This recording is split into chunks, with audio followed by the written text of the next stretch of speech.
What is going on, ladies and gentlemen? Welcome back to the channel. Thank you so much for joining me today on this beautiful day. I hope you all are healthy and well. And to all my new supporters stopping by, joining us for the first time, joining the family, joining the community, joining the channel. Thank you so much for stopping by and for just giving me a chance. I hope everyone enjoys this video today just as much as myself. Now, today we'll be reacting to, is Canada really at risk of U.S. military coercion? Are you guys? Or maybe not. Let's find out in this video today, brought to us by, who was this video brought to us by? CBC? Yeah, CBC. We'll be checking out a lot of videos from CBC. Original video link will be down below in the description. So with the capture of Nicolas Maduro I and was the like, talk wait a minute, why I can't hear nothing? Could y'all hear something? Oh, okay, we good. So with the capture of Nicolas Maduro and the talk of Trump trying to take over Greenland, plus all those 51st state threats last year, I think Canada is going to be a very serious contender. That was last year, 2026. Can we leave that last year? And can we just enjoy this year? I don't know why we keep throwing this back in the mix. Let's leave that in the past because it's never going to happen. We should have left that in 2025. I promise you, I probably would have felt a little more better. Maybe not. Maybe not. Regardless, people will go come into the new year hating this man. To be our 51st state. that suddenly propelled the question, is Canada under threat from the US? Well, not exactly, but many of the experts we spoke to are increasingly concerned by the moves from the Trump administration. In the last 2 weeks, there's been another shift, another fundamental shift that suggests that the world is even more dangerous now for Canada than it was before. Now, those concerns stem from a statement from the White House on Tuesday, saying that the US wants to acquire Greenland for security reasons and is discussing a range of options, including utilizing the US military. Thomas Homer Dixon, executive director at the Cascade Institute, says Canada should be prepared for possible military coercion from the United States. The Trump administration might try to use some kind of explicit or implicit military coercion against us, either in the Arctic or with respect to some of the boundaries, Canadian boundaries, which President Trump has already declared he doesn't think are legally valid. He says the fact that the Trump administration has been so explicit about possible military intervention in Greenland, it's really set the tone for Canada. In a sense, the threat of the use of military force, the exercise of military coercion, has already been undertaken. It's already part of the game. But other experts suggest that the possibility of a military threat is unlikely. But that doesn't mean Canada won't face other threats from the US. Like a recent what? report from the political risk firm, the Eurasia Group, suggests that the US political revolution led by Donald Trump is the top risk facing the world in 2026. In at number 3, something mentioned in the US administration's national security strategy, a term Donald Trump has coined the Monroe Doctrine. It's a reinterpretation of the 19th century Monroe Doctrine and suggests the US will use a mix of military pressure, economic coercion to assert dominance in the Western Hemisphere. It's all happening at the same time, so it's I think tempting, and I think certain logic dictates that. Man, you know, I seen a video about this, like how Americans feel towards this. Like, it was like a small interview, and nobody, when I tell you not one American agreed, I feel like we all came together in this one situation. Like I'm so serious. I felt a sense of pride. Like we all came together in this situation, and everybody finally agreed on something that's finally wrong that is going on. Thank the Lord. I'm like, I'm checking it out, and nobody's really agreeing. That, like, what do we need Greenland for? This is a bad idea, considering what we're up against. We are up against Greenland and Canada. Do you think that's the only two, people we're up against? No. Now, not for nothing. The UK is our ally as well. But the UK is one of those people that's like, well, we're gonna side with the people being bullied in this situation. We can't forget what Britain has done to us in past into history. What they have done to our country. It gets deep. Britain ain't playing with us, and they definitely don't like the bullying situation. So when they look at something like this, they're gonna side with Canada and Greenland, and so are the other countries. And we're going to be screwed alone unless our allies can help us out, or whoever Trump has been trying to create those relationships with. I hope that we've been giving them enough money or enough support or something to help their economy out or something, or their pockets, something for them to come help us if it go down. It just ain't a smart idea. You've really sparked controversy with the statements made, with the threats pushed towards Canada. I'm pretty sure that I'm pretty sure that they're on edge and they're probably ready to fight. Probably ready to fight. So I don't think that we should really give them reasons, especially since they use Greenland, they use the Arctic and everything. We don't. We don't. Our place, everything. We don't go over there. Canada uses this. So why is Trump even trying to just make statements saying, well, we could really benefit from this for our military? Wasn't nobody ever thinking about taking Greenland for their military? For exercises and that nobody was ever thinking that. And if that's the case, why can't we just have agreements? We could be exercising with Canada right now in Greenland, right in the Arctic, training with Greenland in Canada. Yeah. Like, just we could be training with them right now as allies. But no, you want to take it over and have it just for us. It doesn't work that way, man. It doesn't work that way.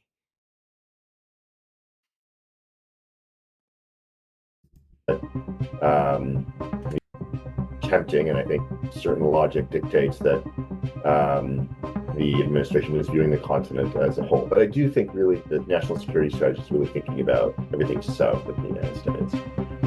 What it means for Canada, there's a whole bunch of implications. That's Christopher Hernandez-Roy, Deputy Director at the Center for Strategic and International Studies in Washington. He says the US focus on the South, including its intervention in Venezuela, will have second-hand implications for Canada.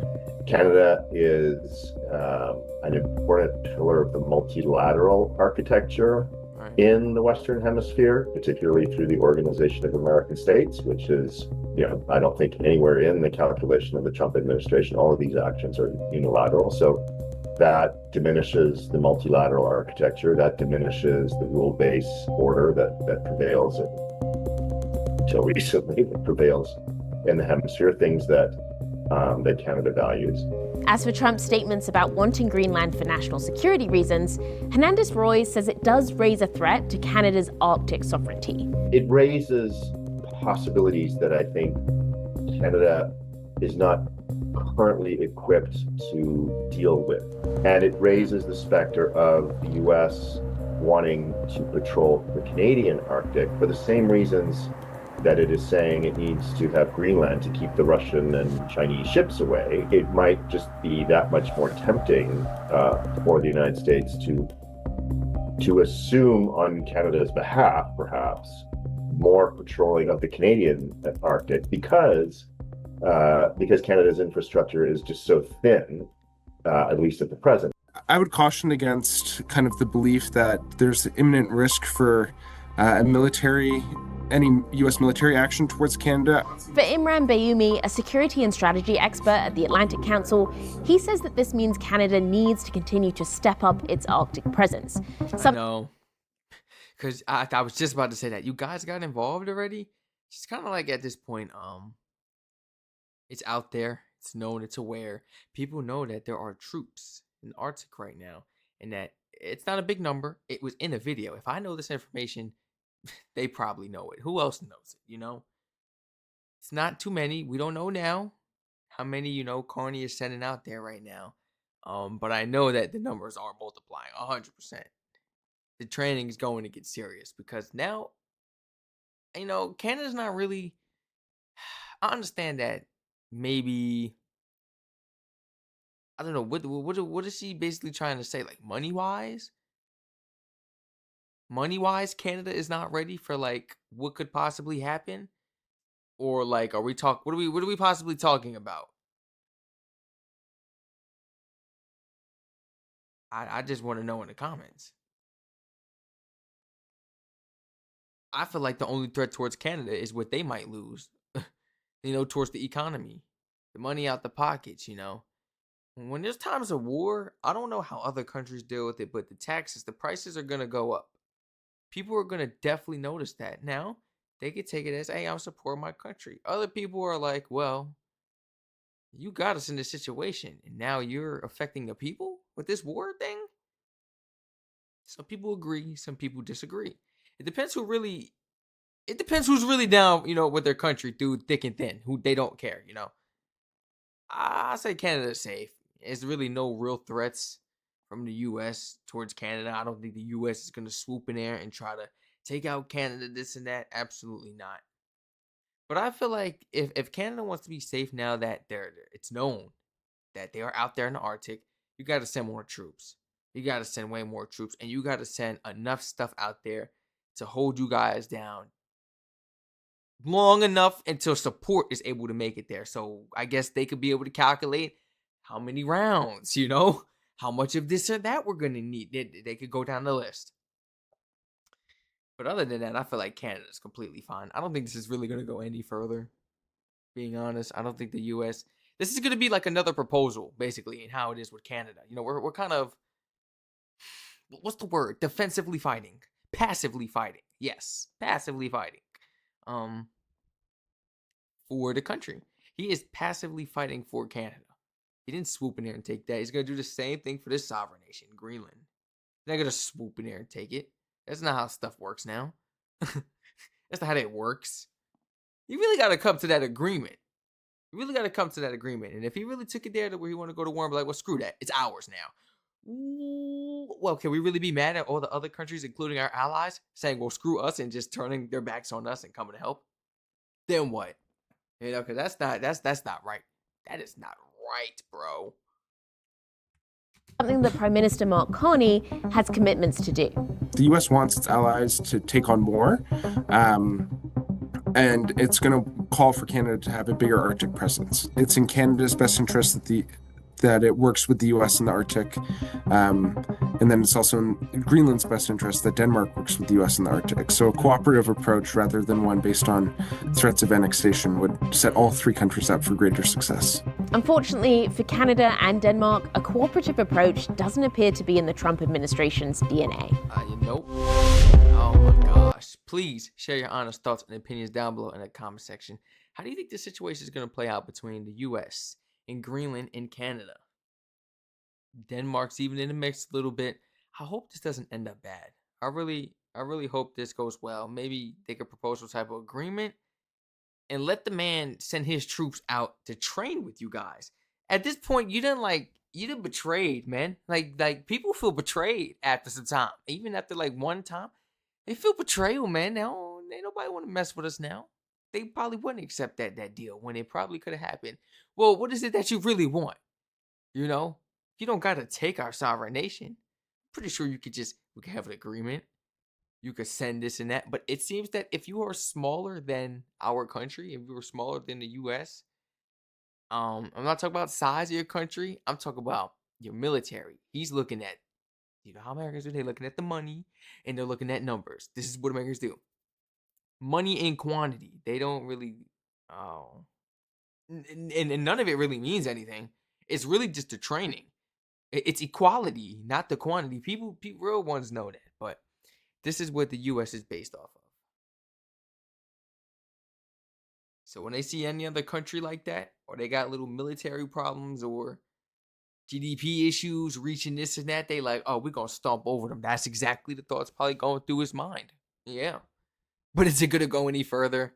No, because he can't push that button unless he goes through the judicial system. He goes through Congress. He can't do nothing. You guys are fine. I promise. Ain't nothing really going to happen. Ain't nothing going to happen. We got 7 people sitting in them chairs. Or however many people. How many people sit in the Congress chairs? How many people vote in the Congress? How many people vote in a Congress seating as far as passing laws or anything? Last time I learned about this was like 3rd grade. Because I remember I took that test about the branches, the different branches of like the government. United States Congress of 535, it must have been something else that was 7. Because 7, yeah, it must have been something else that was 7. But in the Congress, it's 535 altogether. Now, if we can get everyone to vote, and deny it, oh, it's over. If we have more denials than approve, it's over. That's what I'm saying. Ain't nothing going down. Feel free to like, comment, subscribe to the post notifications on, share your honest thoughts and opinions, educate a brother down below in the comment section on anything I may have missed throughout this video, or anything you would like to just add on to this wonderful video brought to us today. Original video link will be down below in the description. Please follow the Twitch in the description. Stay safe. Feel free to check out all my other channels in the description as well if you want to learn about all the other countries, just like your boy Strac. Stay safe, everyone. I love you all.